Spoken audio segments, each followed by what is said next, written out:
പണ്ടൊരു കാലത്ത് ഒരു ഗ്രാമത്തിൽ ഒരു വയസ്സായ മുത്തശ്ശിയുണ്ടായിരുന്നു.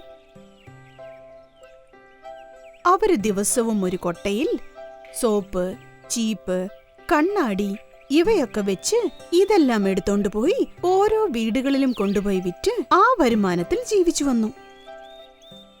ആ സാധനങ്ങളൊക്കെ ചന്തയിൽ നിന്നാണ് മുത്തശ്ശി വാങ്ങാറ്. അങ്ങനെ ഒരു ദിവസം ചന്തയിൽ നിന്ന് വാങ്ങിക്കൊണ്ടുവരുമ്പോൾ നല്ല ഉച്ച സമയമായിരുന്നതുകൊണ്ട് അടുത്തുണ്ടായിരുന്ന കാട്ടിലെ ഒരു മരത്തണലിലേക്ക് ചെന്ന് തലയിലെ ചുമട് താഴെ ഇറക്കി വെച്ചിട്ട് ഉച്ചയ്ക്ക് കഴിക്കാനായി കൊണ്ടുവന്നിരുന്ന ഭക്ഷണം അവിടെ ഇരുന്ന് കഴിക്കുകയായിരുന്നു.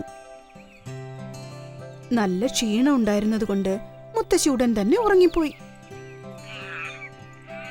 ഈ മുത്തശ്ശി വന്നത്, ചുമട് ഇറക്കി വെച്ചത്, അവിടെ ഇരുന്ന് ഭക്ഷണം കഴിച്ചത് ഇതൊക്കെ ദൂരെയുണ്ടായിരുന്ന ഒരു കുരങ്ങൻ ശ്രദ്ധിക്കുന്നുണ്ടായിരുന്നു.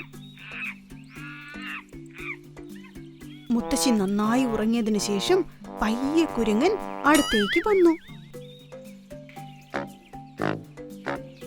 കഴിക്കാൻ എന്തെങ്കിലും കിട്ടുമോ എന്ന് കൊട്ടയ്ക്കുള്ളിൽ തേടി നോക്കി. ഒരു ചീപ്പും സോപ്പും എടുത്ത് രണ്ടും തിന്നു നോക്കി. പക്ഷേ രണ്ടിനും ഒരു രുചിയും ഉണ്ടായിരുന്നില്ല. അതിനുശേഷം ഒരു കണ്ണാടി എടുത്ത് നോക്കി. അതിൽ തന്റെ പ്രതിബിംബം കണ്ടപ്പോൾ അത്ഭുതത്തോടെ നോക്കി നിന്നു കുരങ്ങൻ. ആ കണ്ണാടിയിൽ തന്റെ രൂപം കണ്ടപ്പോൾ പല്ല് കാണിച്ച് ചിരിച്ച് കണ്ണുരുട്ടി നോക്കി തല കോതി എന്തൊക്കെയോ ചെയ്തു കുരങ്ങൻ. താൻ എന്തു ചെയ്താലും കണ്ണാടിയിലുണ്ടായിരുന്ന ബിംബം അത് ചെയ്യുന്നത് കണ്ടപ്പോൾ കുരങ്ങന് വല്ലാത്ത സന്തോഷം തോന്നി. മുത്തശ്ശി ഉറങ്ങിയെഴുന്നേറ്റ് കണ്ണു തുറന്നപ്പോൾ കൊട്ടയിലുണ്ടായിരുന്ന മറ്റൊരു കണ്ണാടിയും കൂടി എടുത്ത് അവിടുന്ന് ഒറ്റ ഓട്ടത്തിന് ഓടിക്കളഞ്ഞു കുരങ്ങൻ. കണ്ണു തുറന്നു നോക്കിയ മുത്തശ്ശി തന്റെ സാധനങ്ങളൊക്കെ ചെതറിക്കിടക്കുന്നത് കണ്ട് ഓരോന്നും വീണ്ടും കൊട്ടയിൽ അടുക്കി വെച്ച് തന്റെ ഗ്രാമത്തിലേക്ക് പയ്യെ നടന്നു തുടങ്ങി മുത്തശ്ശി. ആ കുരങ്ങൻ കണ്ണാടിയും എടുത്തോണ്ട് മറ്റൊരു മരത്തിന് താഴെ പോയിരുന്ന് കണ്ണാടിയിലുള്ള തന്റെ ബിംബം കണ്ട് ഓരോന്നും ചെയ്ത് ആസ്വദിച്ചുകൊണ്ടിരുന്നു കുരങ്ങൻ. അതുവഴി വന്ന ഒരു ചെന്നായ കുരങ്ങൻ കാണിക്കുന്ന കോഷ്ടികളൊക്കെ കണ്ട് അതെന്താണ് ചെയ്യുന്നതെന്നറിയാനായി അടുത്തേക്ക് വന്നു. ആ ചെന്നായ കാടിന്റെ സേനാധിപതിയായിരുന്നു. ആ കുരങ്ങനെ കണ്ട് സേനാധിപതി ചെന്നായ പറഞ്ഞു, കയ്യിൽ എന്താ ഉള്ളത്? അല്ല, നീ എന്താ ചെയ്തോണ്ടിരിക്കുന്നേ എന്ന് തിടുക്കത്തിൽ ചോദിച്ചു. ശബ്ദം കേട്ട കുരങ്ങൻ പേടിച്ചു പോയി വേഗം മരത്തിലുണ്ടായിരുന്ന കൊമ്പിലേക്ക് ചാടിപ്പോയി ഇരുന്നു. വേഗം ചാടി മരത്തിൽ കയറിയപ്പോൾ തന്റെ കയ്യിലുണ്ടായിരുന്ന ഒരു കണ്ണാടി അറിയാതെ താഴെ വീണു. ചെന്നായ അതെടുത്തു നോക്കി. അപ്പോ ആ കണ്ണാടിയിൽ തന്നെ പോലെ തന്നെ മറ്റൊരു ചെന്നായെ കണ്ടു. അപ്പോ ചെന്നായി പറഞ്ഞു, ഈ കുരങ്ങൻ എത്ര മോശമാണ്. എന്നെയാണ് അവൻ ദ്രോഹിച്ചത്.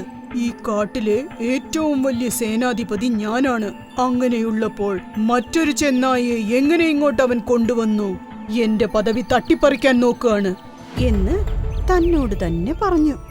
ഉടൻ തന്നെ ചെന്നായ കാടിന്റെ മന്ത്രിയായ കുറുക്കന്റെ അടുത്തേക്ക് ചെന്നു. കുറുക്കനോട് പറഞ്ഞു, കുറുക്കൻ മന്ത്രി, ഈ കുരങ്ങൻ എന്ത് പണിയാ കാണിച്ചു വെച്ചിരിക്കുന്നെന്ന് നിങ്ങൾ തന്നെ കാണൂ എന്നും പറഞ്ഞ് കണ്ണാടി കുറുക്കന്റെ കയ്യിലേക്ക് കൊടുത്തു. കണ്ണാടിയിൽ തന്റെ ബിംബം കണ്ടപ്പോൾ അത്ഭുതപ്പെട്ടു പോയി കുറുക്കൻ. അത് ശരി, ആ കുരങ്ങൻ വലിയ മോശക്കാരനാണല്ലോ. എന്റെ മന്ത്രി പദവി തട്ടിപ്പറിച്ച് മറ്റൊരു കുറുക്കന് കൊടുക്കാനാ നോക്കുന്നേ. ഈ കാര്യം ഉടൻ തന്നെ രാജാവിനെ അറിയിക്കണം എന്നും പറഞ്ഞ് ഉടൻ തന്നെ കുറുക്കനും ചെന്നായും രാജാവിനോട് കാര്യം പറയാനായി രാജാവിന്റെ അടുത്തേക്ക് ചെന്നു.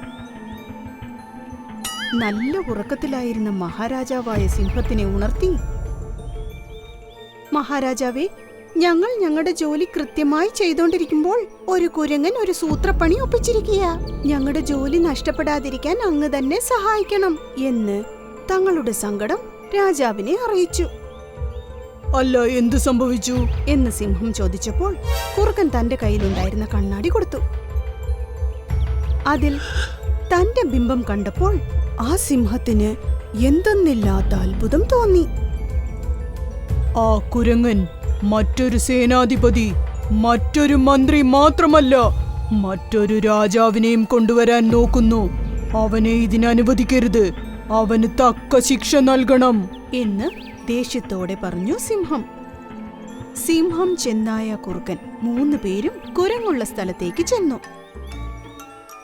ആ കുരങ്ങിനെ കണ്ടതും 3 പേർക്കും വല്ലാത്ത ദേഷ്യം തോന്നി. ആ സമയത്ത് തന്റെ കയ്യിലുണ്ടായിരുന്ന മറ്റൊരു കണ്ണാടിയിൽ തന്റെ ബിംബം കണ്ട് ഓരോ ചേഷ്ടകൾ കാണിച്ച് സന്തോഷിച്ചു കൊണ്ടിരുന്നു കുരങ്ങൻ. ഉടൻ തന്നെ സിംഹം കുരങ്ങനെ നോക്കി പറഞ്ഞു, എടാ രാജദ്രോഹി, നീ ഇവിടെയാണോ ഉള്ളത്? ഞങ്ങളുടെ 3 പേരുടെയും പദവി തട്ടിപ്പറിക്കാൻ നോക്കിയല്ലേ എന്ന് ദേഷ്യത്തോടെ ചോദിച്ചു.